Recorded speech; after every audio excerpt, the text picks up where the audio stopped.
Oh, here comes Beans. Welcome to Go Fud Yourself, episode 53. Ceara here with very good friend of Go Fud Yourself, friend of Rome Blockchain Labs, friend of crypto in general, Ben Grout. Hello. Ben, who are you? Why are you here?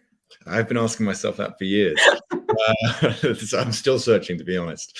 My name is Ben Grout, and I have been working in the payments and finance space for about a decade now. And in the last 2 to 3 years have become increasingly more interested in the DeFi space and crypto in general. And then have had the pleasure of working with you in the last 18 months or so. I was going to say, I've had the honor of getting to work with Ben, and Ben's been at a lot of the crypto conferences in the last couple of years. So it's exciting to have a bit of a different perspective, someone who's often in TradFi, but doesn't see DeFi as the devil, at least not yet.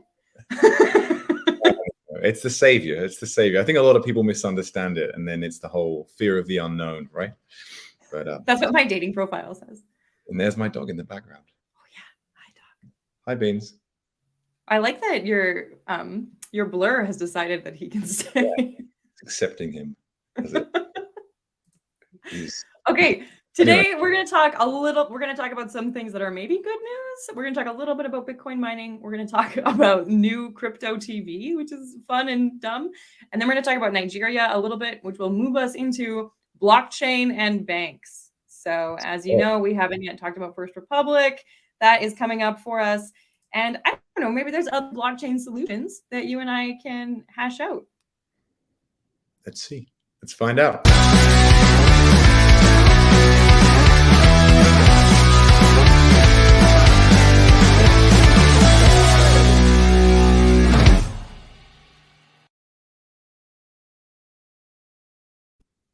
You know, the real reason I recruited you today isn't your impeccable opinions. It's that you match all of our marketing materials. I look like JD. Funny joke that I'm a budget version of him. Like if you said build JD, but you've only got $100, that's what you get. I feel like it might be the opposite. You know, you read the news articles. I briefly read them, yeah. Okay, let's start with some good news. So we didn't have an episode yesterday because it was International Workers' Day. It was May Day for a lot of our partners. So I forewent it. I reported on some news on Twitter, but we haven't actually talked about it yet. And over the weekend, one of the world's largest Bitcoin miners reached a new hash rate. So basically they can now go way faster because they have 2,100 new miners, which seems wild. I don't Bitcoin mine. I mean, at one point I was helping set up Bitcoin mines in residential rental properties because we wanted to see if we could use them as alternative heat. Mm-hmm. The answer was only in one bedroom at a time. But I think that this is a much larger operation. I love it. Yeah, I think it's good news. It's good news, right? It's for those TradFi people, from people coming in from the outside, Bitcoin is that gateway crypto. It's the simplest one. Doesn't have smart contracts on chain, so it's literally just a settlement store of value. It's easy to understand. So speeding it up, making it more secure, helps with those that are still converting, because I think it's easy to forget when you spend a lot of time in the DeFi space, there's still hundreds of millions of people that don't understand crypto. We're still really at that somewhere in the early adoption curve. So anything to make it faster and more secure, it's good by me. And then I think just before we came in today, we were saying that people in the DeFi space don't really respect Bitcoin. Yeah, I think when you've learned about Bitcoin, then you see what can be done with Ethereum or any other chain in that matter that holds smart contract information as well, and how much more advanced it can be. You're grateful Bitcoin exists because it's the grandfather, right? It was the first. But you're like, well, I'd rather do Ethereum. It's like it's like a bad Sunday evening dinner. Like you go and you're glad that your grandpa is still there, but what you're really looking forward to is like going out with your cousins after. It's a bit like the original Ford engine, right? The little tiny one with it exists and it got people from A to B, but now Teslas exist. So it's like, I don't dislike it because it helped us get here, but Teslas with all the, you know, or I mean, any other sports car. Your analogies are far more sophisticated than mine. I mean, that works. There'll be people screaming, that's not the same. Still, I've committed to it now. I've gone with that one. So here we are. Bitcoin is faster, more stable, more secure, as far as we know. Let's hope so. Seems pretty cool. The next one I put on just for my own joy. We have a new Web3 TV show called Killer Whale. Ooh. It's supposed to be like Shark Tank, but for Web3. So as of May 2nd, you can start, which is today, you can start submitting your application to be on a show produced by Hello Labs, which is owned by someone who was on MTV for a long time. Okay. I don't know. I'm not celebrity starstruck, but I love Shark Tank. I mean, do you know that Shark Tank actually has a different name in the UK? What is it? Dragon's Den. Yeah, that's right. Yeah. The woman on Dragon's Den, the woman who started the show and everything, she went to school with my aunt when my aunt lived in the UK. They used to ride horses together. What a wonderful tidbit. I got a drink coffee. Celebrations all round. Congratulations. Maybe that's why I like Shark Tank so much. We don't know her now. We wrote to her for my aunt's like 50th birthday or something, and she wrote back, and that was the extent of our conversations. We are not on the same playing field. You know, we don't have Sunday dinner together, but maybe this is why I'm obsessed with Shark Tank. There you go. I like the concept of Killer Whale because it's kind of like a public startup studio, right? So how's it? How many sharks are there? How many whales are there? Okay, my real question is, how do I become one? Right? How do I get to be a judge on Killer Whale? Time travel. Go early into Shiba Inu. But this isn't the first TV show that has some sort of crypto component, which I think is cool too. So Rick and Morty, which dudes love, apparently they had a whole season or a whole show or something where you could buy an NFT and then influence what happened. Huh. Interesting. You got voting rights, that kind of thing. I haven't seen that one. I'm going to check that out. Yeah, that's kind of cool. And it's a fun way to do it because since it is an out of this world cartoon, it was almost like unlimited options, right? And then there's, I can't remember what it is offhand, but there was another NFT project that is looking at becoming a cartoon. Okay. So it's one of those cutesy like bunny NFTs. Okay. And they're looking at having a cartoon storyline that will actually be aired on normal human TV. Long live the resurrection of NFTs. It's been a cold winter for the You know, we think that like Bitcoin being stable is going to onboard more people to crypto, but maybe it's MTV. Maybe MTV will do it. Bunnies on MTV. I mean, there was another bunny show on MTV that did really well, but we're not going to go into that. Different time. Moving. Well, that's exciting. So when does it air? When does this first whale program air? When do we get to see these ideas? There's no information. You just can apply on May 2nd. Okay. What are you going to apply with? I don't know. I mean, there's got to be something that hasn't been thought of yet. I just haven't thought of it. Well, it doesn't have to be something that hasn't been thought of. You just have to, let's see, Shark Tank says that you have to have 3 elements, right? You need to have the personality and storyline. You have to have the product, and you have to be your own worst critic. So I think so long as you can portray those 3 things. So you have to be really loud and egotistical, but also really hard on yourself, and at the same time, some kind of product. So yeah, just you have to be a successful, really unstable narcissist. Product. Okay, so those are 2 things that I'm pretty sure are good news. I don't have like a bad spin on either of them. No, I like those. That's good by me.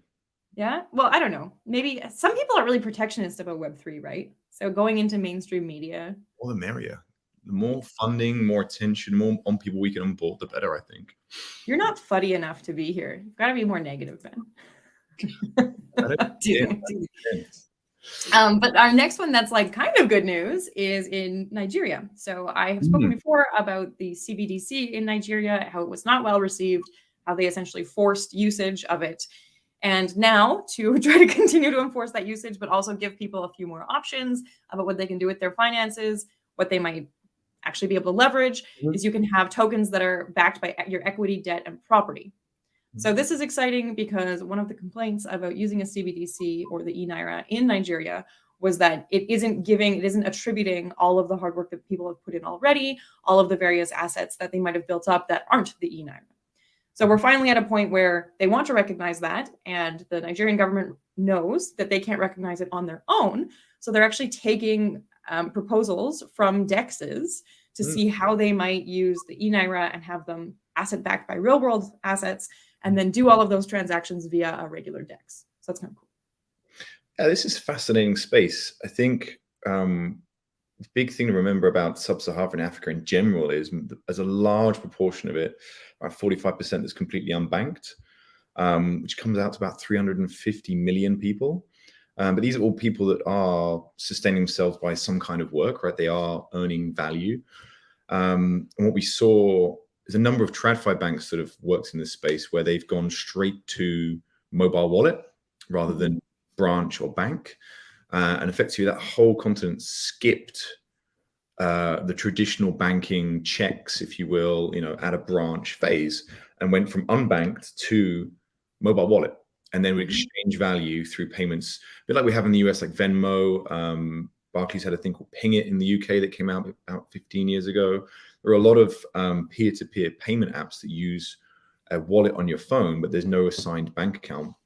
That whole space has been really developed in Africa. Is more advanced and allows a whole generation of people to just jump quite a lot of banking development. And then obviously the next step from that is connecting to crypto, which makes it a lot easier to exchange value globally. And there's so many different applications of that. If you are someone who has a mobile phone and you are, let's use the adage like farming. I don't want to simplify everything too much, for making clothing or anything creative in that space, you suddenly have this ability to receive value from anywhere in the world in an immutable way that's trustworthy. So at the moment, there's a lot of people that are using mobile banking wallets where you're just trusting you're sending someone funds and that they're going to exchange it, for your goods. Well, if it's immutable on the blockchain, it kind of adds that extra layer of security, and it just sort of speeds up the development of the entire unbanked population. They're so fascinated to see this is coming out. The cynic in me says, are the governments, we mentioned it's a central coin, are they doing this so they can put taxes in? Because one case would say, well, it's great to bring everyone on board and do this, but if it's government controlled in some way, is that big push, are laws coming in so that you have to use CBDC so that they can make sure that every transaction is taxed? And then questions around, well, who regulates the regulators? How do we know this is the right thing on the right level, and where's that money going? All these sort of questions that come out of that. That is actually one of the biggest fears, because they found that the success of the e-Naira so far was almost entirely peer-to-peer. And then, of course, there's government speculation of, is that actually peer-to-peer? Are you truly sending money back and forth just because you all bought dinner together? Or are you paying people under the table and not registering your company? So people are really worried about that control and power that could be taken over them. I think this would be really interesting to watch the space, not just in Nigeria, but across all of the sub-Saharan nations, or just generally African nations, because there's a lot of constraints in the current banking systems. Like if you take Ethiopia, it's a closed banking environment. It's hard to send money internally in the country and in and out. It's doable, but it's more challenging than what you and I would expect in, say, Europe or North America. And breaking down those financial barrier walls using crypto could be very useful. I'm just curious to see what regulations, how the governments try and keep a grip on the exchange of value, because it can be both very, very powerful for the development of those countries, but done in the wrong way, it could also be quite damaging. So exciting space. I think it's too early to tell which way it's going, or I'm sure it'll be a bit of both in the end, but positive, I think, overall.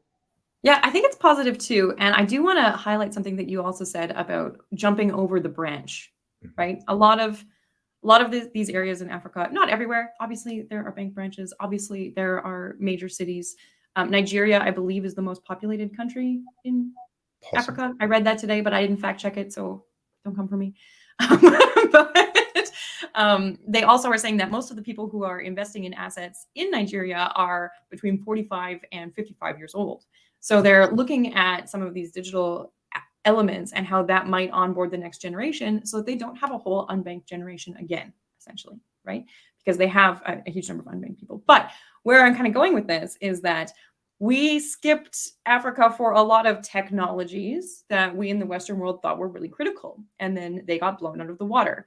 For example, landlines. The majority of Africa doesn't have landlines because nobody invested in that, right? It's over it. And so they do have more advanced mobile technology in terms of towers and that kind of thing than we do, and in terms of public Wi-Fi, which is why WhatsApp was able to take off in Europe. So I'm curious to see how this might actually provide a space for innovation that we aren't seeing in the Western world. the Western world where we're used to going to our bank branch and filling out. Remember when we had papers that we had to go and like ka-chink? Sadly, yes. I'm old enough to remember dial-up modems, which I mean, me too. I was thinking about my balance book the other day. You know, my dad took me to get my first bank account, and I had to fill my balance book out in my terrible child writing. I can't believe that. I remember those. That was only 85 years ago because I'm old. Is someone the modem dial-up noise that was born after 95? Yeah, exactly. And just watch them go, what on earth is that? You're desperately old. But it is interesting, like, so different areas of Africa were able to pass over infrastructure like landlines, and they saw this bringing them new innovations in the mobile technology first before we necessarily adopted them. And it required innovative technology because they didn't have a fallback. So in North America, where most of us are banked and where most of us go to our bank branch a couple times a year still, despite the digital onboarding, we do kind of have this dinosaur artifact that they aren't experiencing. So I'm interested to see how they might become a world leader in blockchain payments. Well, it's also widely known that the US is the least advanced in terms of payments functionality. So this is probably far too much information, but we're the only, or I say we, as a British man, the US is one of the only countries that still uses checks prevalently. Whereas everyone else has moved pretty much to fully digital and beyond that to instant payments. So if you look at the UK, a lot of even Mexico, or you look at a lot of Asia, they have instant settlement systems. The US only launched their version of it called real-time payments, I want to say 2 to 2.5 years ago, whereas every other major country had one in the works for the last 10 years. So it's fascinating that. And the reason is, there's such a thing called an ACH direct debit where you can pull funds from someone's account. Every other country in the world, you have to sign an agreement to be able to do that. In the US, they didn't build that in. So if you find someone's routing number and account number, you can pull as much money from it as you want, and it's them to dispute it. So to stop that, everyone uses checks, because if I pay you in check, I don't have to know your account details. I just put your name. And that's the only country that did it, which is why we use checks all the time still. It's a bizarre nuance, which is why there's millions of bits of paper flying around the US trying to pay people when we could just send wire, but too scared to, because then you have to have bank account details. What a strange artifact, hey? It's kind of like the plastic bags of our time. Plastic bags just got banned here. And there's going to be all these crazy photos of people paying for things with checks and holding plastic bags, and they'll be from like a very specific 50-year period. Well, just with headphones and listening to modem noise, yeah. Yeah, exactly. We're going to start that. Right? We're going to start that museum. Immutable version of crypto, or the way that maybe Bitcoin's the savior. We were joking earlier. Maybe Bitcoin payment saves that. The irreversible, immutable ability of it. Before we move on from Nigeria, I do just want to say that the other important news here is Nigeria is looking basically for request for proposal. They haven't called it that, but they are starting to vet DEXs, trading bots, all that kind of stuff for both peer-to-peer and for their CBDC and for token-backed assets in Nigeria. They have a vetting process of about a year. So if you have a fantastic idea, if you're looking to expand into that marketplace, now is your time to take a look at that, see how you're going to approach it, and possibly enter so that you can be one of the first movers in that market, which I think is pretty cool, especially if you make that part of your killer whale application. You can combine the two. I like this synergy. Clever. Was that planned or was that in the moment? I like that. It was just now. I just thought of it. Segues. I'm going to put segues on my resume. Nonsense. I like it. Okay. So that's some news that's probably good. And now we have blockchain and banks, which is going to start with some kind of bad news, but then Ben and I will brainstorm. We will solve the blockchain and the banks today on Go Find Yourself. So first news is First Republic Bank. I wanted to see how many times I could say first in a sentence. 3 only. So First Republic Bank was seized and then sold to JP Morgan, which is the third major US banking failure in 2 months. I pulled some information here from Financial Post, but you can look it up anywhere. It's one of the hottest headlines right now. So do your due diligence, do your own research, make sure you have the information that you want about it. But from a TradFi perspective, Ben, what does this mean to America? Should we be causing bank runs? I don't know. What's going on? Well, I'll go high level on this, but this is not a new situation, right? Banks not being able to meet their cash withdrawals, a run on a bank runs in general, that has happened before. I mean, we look back to 2008, 2009, that was the flavor of the month there as well. And there was a lot of regulation put in because of it. So Basel III, which was the guidelines put in, came out of Europe, spelled BASEL, also pronounced Basel sometimes, is the third variation of it. That was put in around 2009, 2010.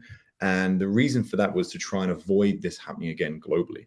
And a lot of the focus of it was making sure banks held enough cash so that if something happened and everyone got scared and tried to pull the money out, there was enough there. So most major global banks have to meet these guidelines, and the way they break it down is it's all hinged around a 30-day window. And the importance is that if something crazy happens, market unrest is a phrase I like to use, then they should have enough cash to be able to meet all of the outgoings for 30 days. So they can kind of weather the storm, if you will. And how they do that is they define, or they set out guidelines on how you define the deposits going into the bank. So if the deposits come in from what's called a retail person, which is you and I, right, pup shops, individuals, then the majority of that can be then re-lent out again, because in theory, it's harder for us, or it's less likely for us to move our funds. We probably a lot of people only have one bank. And a lot of people still don't use online banking. So to withdraw all their money, they have to ring up the phone line, they have to go down to the bank. And also, say there's 1 million people you bank, not everyone will be reading the news and that worried about it. They'll just trust the system. So therefore, they won't get what's called a huge, like 100% outflow. They'll get 30, 40, 50% outflow in a big stress event. Then you move up to corporates. They're considered to be a little bit more sort of advanced. So therefore, you have to hold more money in your safe, digital safe. You have to hold more money back, because in the event that something happens, corporates are more advanced, so are more likely to move money out. Again, not all of them will, but the outflow assumption is a greater amount will suddenly vanish if there's a news story that your bank's in trouble. And then you get up to financial institutions and what's called NBFIs, non-bank finance institutions. And these are companies that are considered to be financially very advanced and will move all of their cash instantly that there's any kind of risk. So with those, you have to hold a much greater proportion of your cash back. You can't lend it on. And then the reason why that's important is that's how banks started, right? It's called disintermediation. So you give me your deposits, I'm going to lend it to someone to build a house. And then in theory, we're just backing that you're not going to come and remove all your deposits all at once. And that's kind of the disconnect, in that there isn't always all of the cash in the bank. The thing that's fascinating for me is when this happens in the banking TradFi space, a lot of regulators get in and politicians, and there's a lot of reassurance, everything's going to be okay.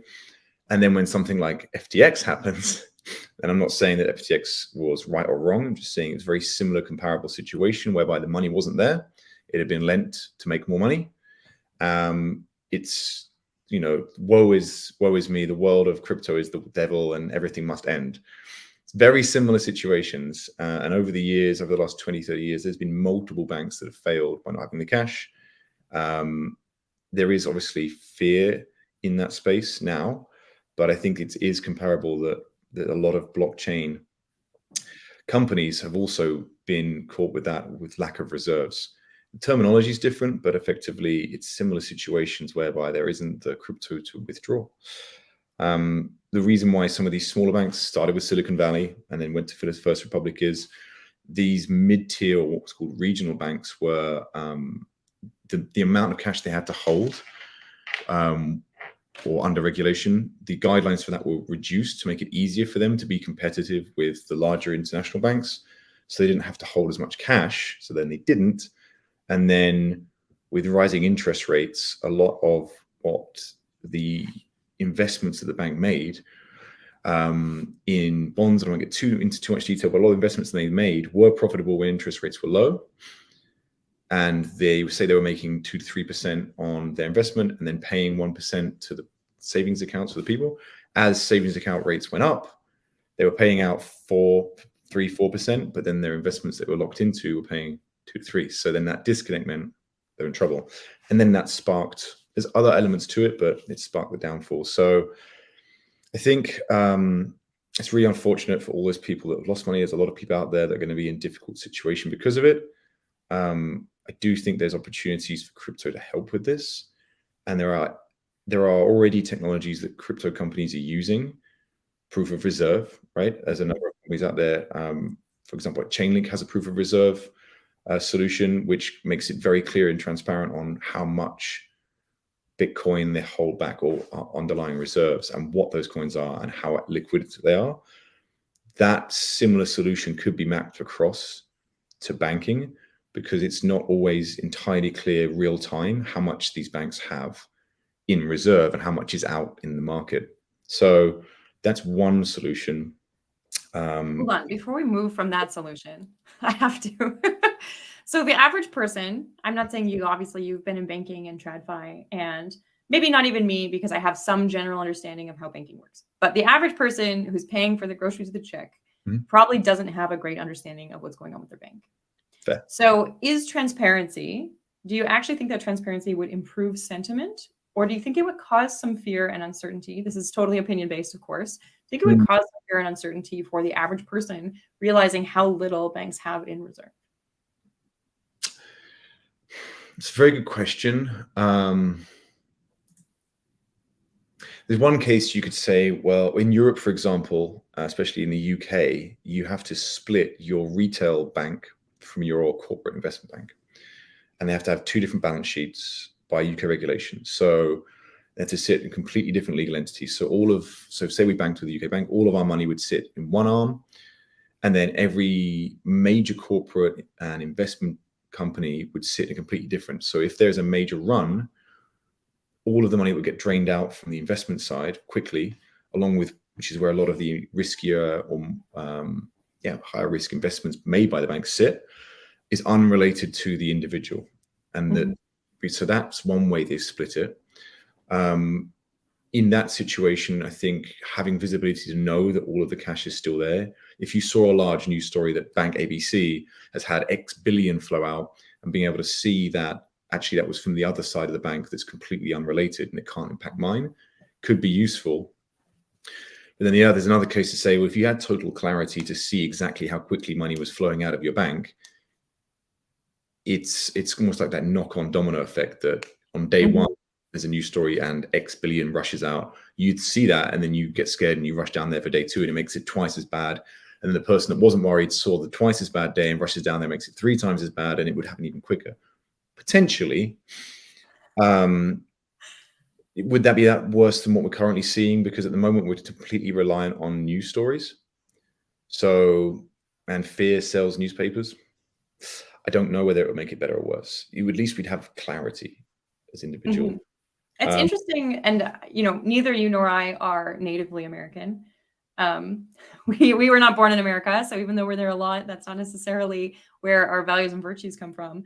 But in America, we do see a lot of balance between security and freedom, right? And obviously that was hyperinflated by the war on terror and so on and so forth. But I've been talking about the Donnie Darko love-fear spectrum instead. But when it comes to banking, I wonder if this applies as well, because there's almost this element that we've grown up with that is you only know what you need to know. And lots of us who are in crypto, who are in decentralized finance, don't believe in that. That's why we came here. We want revolution, we want information, we want transparency, we want accountability. And in theory, when banks started, they had that, right? Maybe to regulators or maybe not directly to their customers, but letting everybody know their business secrets became like not letting everybody know their business secrets became a priority over that transparency. But now that banks do business in a very particular way that the average person probably wouldn't be that comfortable with, does that mean that transparency might actually kill the banks, or does it mean that transparency might bolster the banks? It's just kind of an interesting thing to think about. Do we care more about the security of banks, or do we care about the freedom of information? I think there's a balance. You could add in other solutions to make it all work together. Because in theory, some banks have failed over the years where everyone got scared and removed their money, and there wasn't the money there because it had been lent out and the bank failed. But if everyone hadn't removed their money, the bank would have been fine. So then if you combine it with transparency, so everyone understands what's going on, with some form of withdrawal limit or slowing down. So there are different ideas out there. One of them is called minimum balance at risk. which allows between 70 and 90% of your cash to be withdrawn on day one. And if it's in the event, if a market crisis is happening, then that remaining chunk has to wait 35 to 45 days. So you get it, but you have to pretty much puts it on pause, on term. I'm not sure how I feel about that, because in my mind, if my money's at the bank, I want to be able to get to it.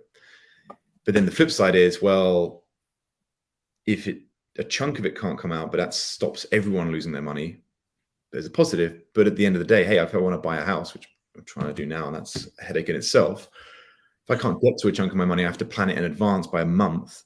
That sucks, you know? So I read a little bit about that minimum balance at risk as well. And I'm not a TradFi expert, but one of the things that I read in an op-ed article, I think that we shared, is that if the bank were to go under while you still had that minimum balance that was required, and you had already pulled all of your previous balance, your balance at risk is in fact at risk. So that could be used to pay back other loans and other people who hadn't pulled their money out of the bank. Mm-hmm. So the idea here is that it's an incentive to not pull money out. And that becomes then a lot of like fear and control from the bank too, right? Exactly. And there's variations of minimum balance at risk as well. One example actually that has already been put into place in the money market space. So if those don't know, the money market is where major corporates and banks lend each other money real time. It's effectively named very aptly money market. And it is considered an investment. You can put your money into that market, and then you get an interest rate back. It's not accessible to you or I, because it's such macro scale. It's multi billions.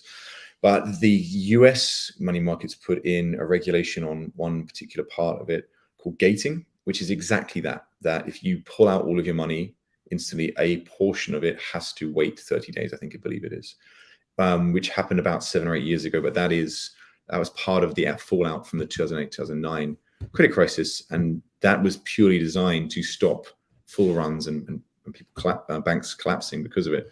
There hasn't really, to my knowledge, hasn't need to be kicked in yet. We haven't had a major money market run, to my knowledge, which has required everyone's deposits in that space to be hit with that gating rule. But I'm sure here and there it's come into play.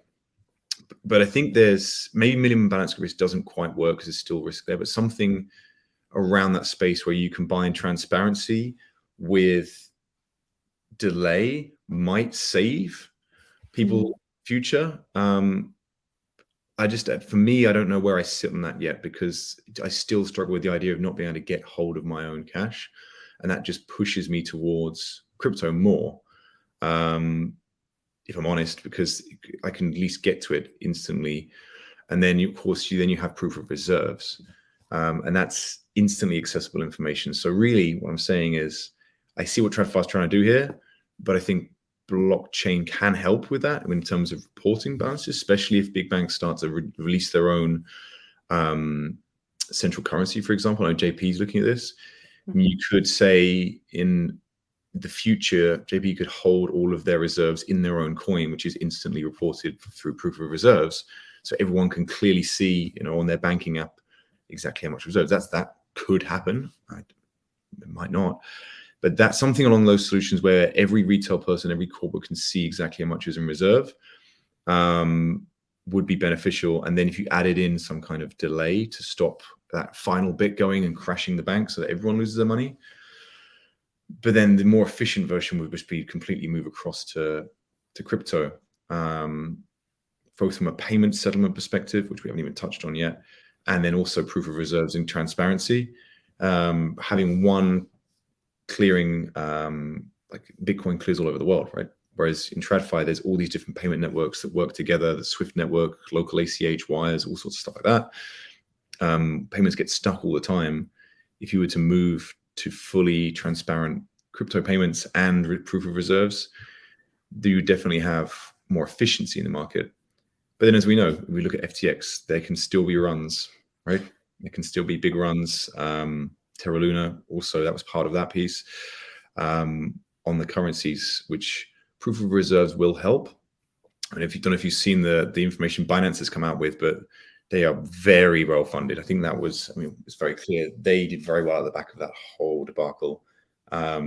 very, very strong capital position.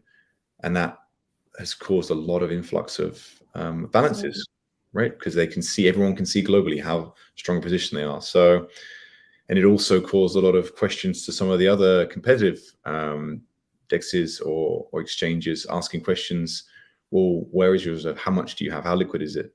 Which is all positive.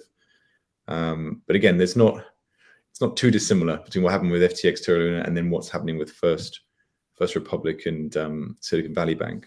It's an interesting statement. At a broad stroke, yeah, would you say that SVB, maybe not First Republic, but SVB and FTX have comparable runs? The pattern there is similar for sure. There's different factors, right? So SVB, if you summarize it, they invested in products that didn't return. They returned a rate that was profitable to them when interest rates were lower, and then US central bankers jacked rates quicker than potentially the last 20 years history, which then made that the return they were getting from their investments was lower than what they had to pay their savings accounts. And then people got scared because they published this information publicly, and everyone pulled the money out because it was not good news.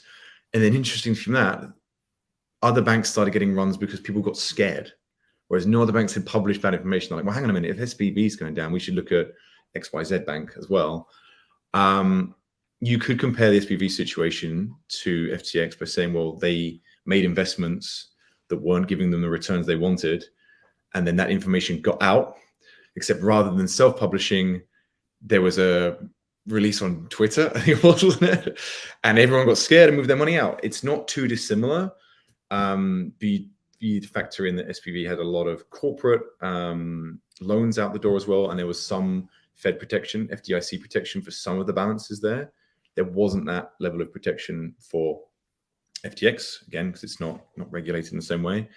But yeah, if you look at the two situations, you could, and I'm sure everyone's screaming and saying, no, it's different, there's different elements, it's different. But in my opinion, it's comparable in certain ways. The human nature of it is, we invested your money to try and make money.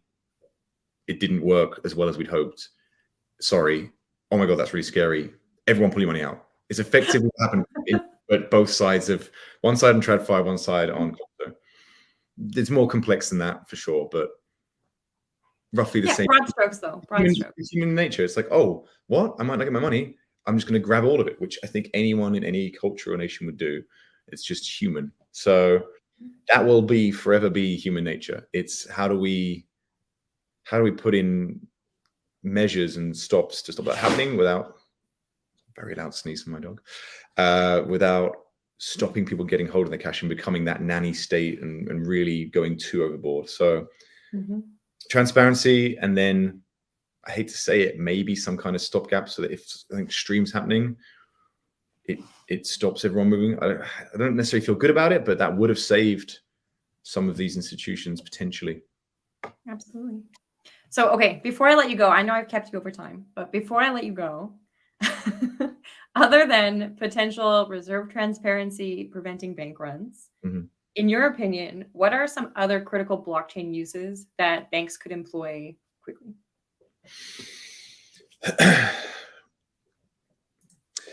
Well, I think those are the main two around really transparency. Effectively, a TradFi version of proof of reserve would give clarity, and it would stop that snowballing of negative news, right? So if there was proof of reserve or something equivalent, then a lot of these regional banks in the US that have been under fire in the last 2 to 3 months since Silicon Valley wouldn't have had the same issues, because they wouldn't have had runs on them because they had the reserves. That would have been very clear. You could have just gone onto your online banking app and gone, oh no, like the amount of deposits that are withdrawing are, say, 500 million, and they have 16 billion in reserve. No worries. And it would have cut it short then. And you wouldn't have gone to your bank and you wouldn't have removed money from some of these regional banks. What happened instead was there was a news story that said, oh, these regional banks don't have the money. And then you're like, oh, I bank with them, I should go and get it.